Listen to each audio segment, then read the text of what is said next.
नए दिन के साथ करते हैं नए ब्लॉग की शुरुआत। हेलो दोस्तों, नमस्ते, प्रणाम, स्वागत है आप सभी का उत्तराखंड की हसीन वादियों में। मेरा नाम है साक्षी नेगी, गांव का नाम तैला, डिस्ट्रिक्ट रुद्रप्रयाग।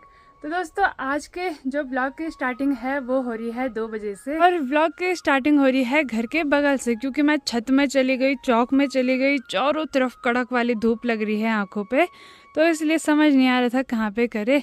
तो चलिए अब घर की ओर चलते हैं। हमने ना अपने घर के बगल पे रखा हुआ है तोर की डंडियाँ, तो इसको ना हम ले जाएंगे खेत में जलाने के लिए। तो खेत में जलाने के बाद ना इसकी राख खेत की मिट्टी को उपजाऊ बनाएगी। और यहाँ पे रही गुन्नी।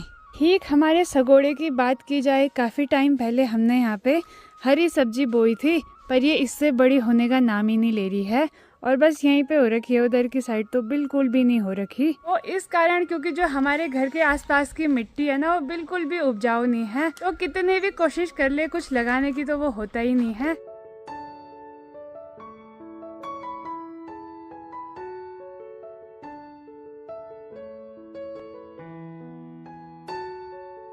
दोस्तों मैं भी भैया का वेट कर रही थी, 2 बज चुके हैं कि खाना कब खाएंगे, तो भैया भी पहुंच चुका है। पहुंच गए हैं भाई। गर्मी बहुत है भाई, नीचे ठंडा हो रहा है, ऊपर गर्मी हो रही है। और कल पता है क्या, लाइट ही नहीं आई, जिस वजह से भैया को अगस्तमुनि जाना पड़ा। हाँ, पहाड़ में यही समस्या। और जैसे आप गए ना, सीधे लाइट आई। किस्मत। रोज ऐसे होता है क्या? मैं 4 बजे तक रुका रहा दोस्तों सुबह से। लाइट आएगी तो ठीक है, पावर बैंक भी नहीं है, एक था वो तो ऐसे ही हो गया। मैंने सोचा कि आएगी आएगी आएगी, आई नहीं। मैंने कहा अगस्तमुनि चलता हूँ, क्योंकि वहाँ लाइट रहती है प्रॉपर। जैसे वहाँ पहुँचा 1 घंटे में, यहाँ साक्षी बोली कि लाइट तो आ गई थी। किस्मत नहीं है ना अच्छी। ऐसा कुछ नहीं होता है दोस्तों। तो चलिए अब बढ़िया करके खाना खाते हैं। भैया भी घर आ चुका है, तो मैंने भी थाली पे खाना लगा दिया है। और आज स्पेशल बनाई है आलू की ठिचोड़े, और मुझे ना अपने हाथ की बनाई हुई आलू की ठिचोड़े बहुत पसंद है। अब ये मत बोलना कि अपनी तारीफ कर रही हूँ, शायद मुझे ही अच्छी लगती होगी। और साथ में है संतरे और चावल।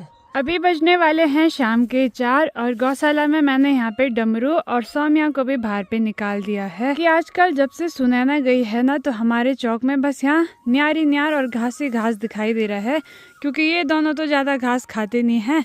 तो ऊपर भी घसेड़े का थुपड़ा लगा हुआ है, और यहाँ पे भी सारा घसेड़ा फैला हुआ है। अभी ना शाम का समय हो रहा है, और शाम के समय से ब्लॉग की स्टार्टिंग हो रही है। और आजकल ऐसा हो रहा है कि 2 दिन में ही एक ब्लॉग बन पा रहा है, क्योंकि रोज क्या ही दिखाए समझ में नहीं आ रहा। ठीक सामने से सनसेट भी हो चुका है, और शाम के समय सभी लोग अपने गाय भैंसों के लिए पेड़ काटते हैं, तो चाची जी भी लगी हुई हैं नीचे पे।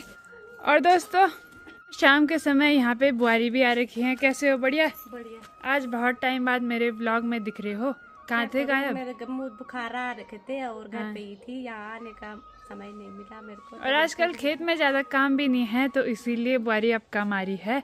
और यहाँ पे मम्मी भी घर आ चुकी हैं। कैसे हो? लोग आए से राधे राधे वैसे भी लोगों को थोड़ी बहुत ठीक हो, थोड़ी बहुत खराब भी है भाई। तो दोस्तों मम्मी की भी तबीयत खराब हो गई थी नानी के साथ साथ। उधर सगोड़े में हमने सब्जी बोई है, वहाँ पे नहीं उग रहा है, जबकि रोज पानी डाल रहे हैं। और यहाँ पे ना ही हमने बोई थी ना ही हमने पानी डाला है, और ये दीवार पे जमी हुई है, ये देखो। और फूल भी आ चुके हैं, और इसकी ना 1-2 बार की सब्जी निकाल के खा भी ली हमने। तो इसको बोलते हैं क्या? कलयुग। कलयुग कलयुग। तो अभी के टाइम पे मैं जा रही हूँ उधर खेत में, क्योंकि बुआरी की डिमांड है कि अपने खेत से बल नींबू लेके आओ। तो वहाँ पे नींबू रखे हैं, मैंने तो देखे नहीं है भाई, पर बुआरी की नज़र पता नहीं कहाँ से पड़ गई। तो जाते हैं और देखते हैं। भाई साहब ये कब पीले हो गए मुझे पता ही नहीं चला। जब हरे थे मैंने इस टाइम उसी टाइम देखा था, और उसी टाइम इनकी वीडियो बनाई थी। और ये देखिए भाई बिल्कुल पके हुए हैं, बिल्कुल पीले पीले हैं, और बहुत ज़्यादा खट्टे होते हैं। तो इसको निकाल लेते हैं एक। ये देखिए भाई पहाड़ी नींबू, और ये अलग वाला नींबू है, ये ना थोड़ा मीठा और खट्टा होता है। और एक नींबू दूसरा वाला है जो कि वहाँ पे हो रखा है। एक यहाँ पे लगा है और एक यहाँ पे लगे हैं 2। तो नींबू अब की बार वरना इस पे काफ़ी सारे आते थे, बट अब की बार ना काफ़ी कम आ रखे हैं। तो लो जी, आप क्या करोगे इसका? इसकी बनाऊंगी मैं ठंडा ठंडा गरम हो गया, ठंडा बनाऊंगी और खाऊंगी। बुआरी को आजकल गरम हो गया, मैंने खाना नहीं खाया, जबकि आजकल ठंडा हो रहा है तभी बुआरी को गरम हो गया। और दोस्तों हाथ आप बोले होगे तो मैं बता दूं कि बुआरी अभी तक के गोबर डाल दी थी, इसलिए गोबर लगा हुआ है। बाकी बाकी काफी सारे लोगों के कमेंट आते हैं कि बुआरी का मतलब क्या होता है और आप उनको बुआरी क्यों बोलते हो, तो मैं बता दूं बुआरी का मतलब होता है बहू और गढ़वाली में बोला जाता है बुआरी। तो उनके हस्बैंड जी है ना, उनकी मैं मौसी लगती हूँ रिश्ते में, तो इसीलिए बुआरी। तो हमारे गांव में ऐसा ही होता है, किसी को चाची बोलते हैं, किसी को ताई बोलते हैं। यहाँ आंटी अंकल नहीं चलता है, सब रिश्तेदार। रिश्तेदार नहीं पर रिश्ता लगता है, एक सुराली बोलते हैं उसको। भांजे की बहू हो गई, अरे एक लड़के की बहू हो गई, तो मम्मी भी बुआरी बोलती हैं, मैं भी बुआरी बोलती हूँ। लास्ट और जो बुआरी के रिश्तेदार हैं वो सोच में पड़ गए। भांजे की बहू हो गई, हाँ। एक लड़के की बहू हो गई, जैसे तुम्हारे में लड़के की बहू हो गई, हाँ। और तुम्हारे भैया के में भांजे की बहू हो गई, और मेरा और कुछ तुम्हारी पल्ले माँ नहीं के पड़ में- रहा है। दोस्तों मेरी तैयारी भी हो चुकी है अभी गांव में जाने की। तो आज हम जा रहे हैं ओडेरा बिट्टे की ओर, क्योंकि वहाँ पे है कीर्तन और कल परसों वहाँ पे शादी है एक भैया की। तो सभी लोग जा चुके हैं, अब हम भी जा रहे हैं। यहाँ पे मीनाक्षी दादी और चाची जी भी जा रहे हैं और ये लगी हुई है नखरे करने पे, फोटो खींचने पे। तो चलिए भाई हम भी चलते हैं। घर कब के कीर्तन शुरू हो चुके हैं। हाँ इनकी फोटो ही पूरी नहीं हो रही है, ये देखिए भाई दादी जी को फोटो खींचने का बहुत शौक है ना, इसलिए। बाकी ठीक उनके घर के पीछे है सार, और सार के ठीक नीचे सीधे उन्हीं का घर पड़ता है। वैसे तो मम्मी ने जाना था पर मम्मी घर नहीं है, इसलिए किसी ना किसी को जाना है परिवार से, तो मैं जा रही हूँ। बाकी यहाँ पे रही हमारी दादी जी। कैसे हो दादी? बढ़िया, ठीक छिन? ठीक छिन? बढ़िया एकदम। हाँ। और जब से हम यहाँ आए ना तब से दादी को बिल्कुल जवान ही दिख रहे हैं, दादी बुढ़िया नहीं होती है। तो चलिए भाई अब लेट हो चुका है। हाँ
सभी महिलाएं लोग लगी हुई हैं बढ़िया करके डांस करने पे, और कीर्तन के बीच में साथ में ही माता रानी भी प्रकट हो रही है।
खतरनाक वाला डांस चल रहा है भाई, पल्लू निकाल के। चलिए जी सभी लोगों को अब प्रसाद भी मिल चुका है, तो बढ़िया करके अब प्रसाद का आनंद लेते हैं और उसके बाद ना घर के लिए चलते हैं, क्योंकि थोड़ी देर में अंधेरा भी होने वाला है। चलिए दोस्तों कीर्तन भी समाप्त हो चुके हैं और मैं भी आ चुकी हूँ घर की ओर। बाकी जब भी किसी के यहाँ कुछ भी कार्य होते हैं, गृह प्रवेश होता है, शादी के कीर्तन होते हैं, सगाई के कीर्तन होते हैं, तो हर जगह ना उत्तराखंड में माता रानी जरूर प्रकट होती हैं। और आपने देखा होगा माता रानी भी प्रकट हुई और लाटा बाबा भी ताई जी पे प्रकट हुए, तो सभी पे आ रहे थे भाई, काफ़ी सारे लोगों पे माता रानी प्रकट हुई। तो ताई जी सीधे बेहोश हो गई थी भाई, और वो देख के तो ऐसा लग रहा था। और जब लाटा बाबा आता है किसी पे तो पूरे हाथ पैर मुड़ जाते हैं, तो इसलिए ताई जी के साथ वैसा हो रहा था। तो एक बार कमेंट में जय माता रानी जरूर लिख देना। जैसे सनसेट होता है वैसे ठंडी ठंडी सी हवाएं चलना शुरू हो जाती हैं। ऊपर पहाड़ियों के साइड बर्फ़ पड़ी है ना, तो वहाँ से आती है बिल्कुल ठंडी ठंडी हवाएं। और बाकी मैं भी यहाँ पे सौम्या और डमरू को ना अंदर बांध देती हूँ, इनको भी जड्डा लग गया होगा। मैं कर रही हूँ रात के खाने बनाने की तैयारी। तो रात के समय में बनाई जा रही है फूल गोभी और साथ में आलू की सब्जी। गर्मा गर्म रात का डिनर बन के भी रेडी हो चुका है, तो चलिए जी गर्मा गर्म खाने का स्वाद लेते हैं। तो दोस्तों रात का समय हो चुका है और मैं भी अभी रेडी हो चुकी हूँ। जहाँ की मैं गई थी कीर्तन में, तो वहीं आज मेहंदी है, सुबह तो वहाँ हल्दी हो गई थी, तो वहीं जाने के लिए मैं रेडी हो चुकी हूँ। बाकी भैया तो चला गया है, क्योंकि जब लड़के की शादी होती है तो लड़के के मेहंदी के दिन मवार होता है, मतलब गांव में ना परिवार से एक आदमी को खाना खाने के लिए बोलते हैं। और कल जब लड़के की बारात आएगी ना, तो तब पूरे गांव को भोज होता है, मतलब कल हमको रोटी बनाने के लिए भी जाना है। जैसे कि हर जगह हम तीनों जाते हैं, लबिली, मीनाक्षी और साक्षी। तो हम अभी जा रहे हैं मेहंदी में और अकेले जा रहे हैं भाई, चारों तरफ इतना अंधेरा है और दूर जा रहे हैं युबिनी के पास। पर हमारे साथ दीदी जी हमारे साथ दीदी है। दोस्तों ये दोनों छोटे रह गए, मजाक करिए, मैं लंबी हो गई पता नहीं कैसे ही, इनकी हाइट तो ठीक है। कॉम्प्लाइन पहुँच चुके हैं हम उड्यारा बिट्टा, हमारे घर के दूसरी साइड को बोलते हैं उड्यारा बिट्टा। तो अभी तो यहाँ चारों तरफ सुनसान हो रखा है, क्योंकि सभी लोग तैयार हो रहे होंगे, लड़कियाँ लोग। तो अभी डीजे भी नहीं लग रखा है भाई। पहले ना जब हम रोटियां बनाना स्टार्ट करते थे उसी टाइम से डीजे लगता था, तो खूब रौनक रहती थी कि हाँ भाई यहाँ शादी है। बट आजकल सुनसान हो रखा है। जब तक हम नहीं गए तब तक कहीं डीजे नहीं लगता है वैसे। चलो और हम जाएंगे सीधे डीजे स्टार्ट। आने के लिए तो आधे घंटे पहले हम यहाँ पे आ गए थे, पर अभी डीजे बिल्कुल हल्का सा लगा हुआ है, तो मतलब अभी वहाँ लोग काम वाम कर रहे हैं। और वहाँ छोटे छोटे बच्चे हैं ना, 4 बच्चे हैं, एक तो दीदी के 2 जुड़वा बच्चे हैं और फिर भैया के भी 2 बच्चे हैं छोटे छोटे। तो मुझे लग रहा है उस वजह से वो जल्दी डीजे नहीं लगा रहे हैं, बच्चों को सुला रहे हैं, तो इसलिए लेट हो गया। यहाँ पे लगे हुए हैं फोन की रील सरकाने पे। हम लोग भी पहुँच चुके हैं ऊपर। मेरे बैकग्राउंड में तो मस्त करके लोग डांस कर रहे हैं, और हम लोग यहाँ छत में खड़े हो रखे हैं क्योंकि गाँव के लोग नहीं आए। और ये देखो बढ़िया करके यहाँ पे, चलो भाई नाच नहीं, अभी गांव के कोई भी नहीं आए हुए हैं ना, तो ये मेहमान नाच रहे हैं, इसलिए हम खड़े हैं यहाँ पे।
सिलोटी माझे बिसी गई स्वाद चकड़ी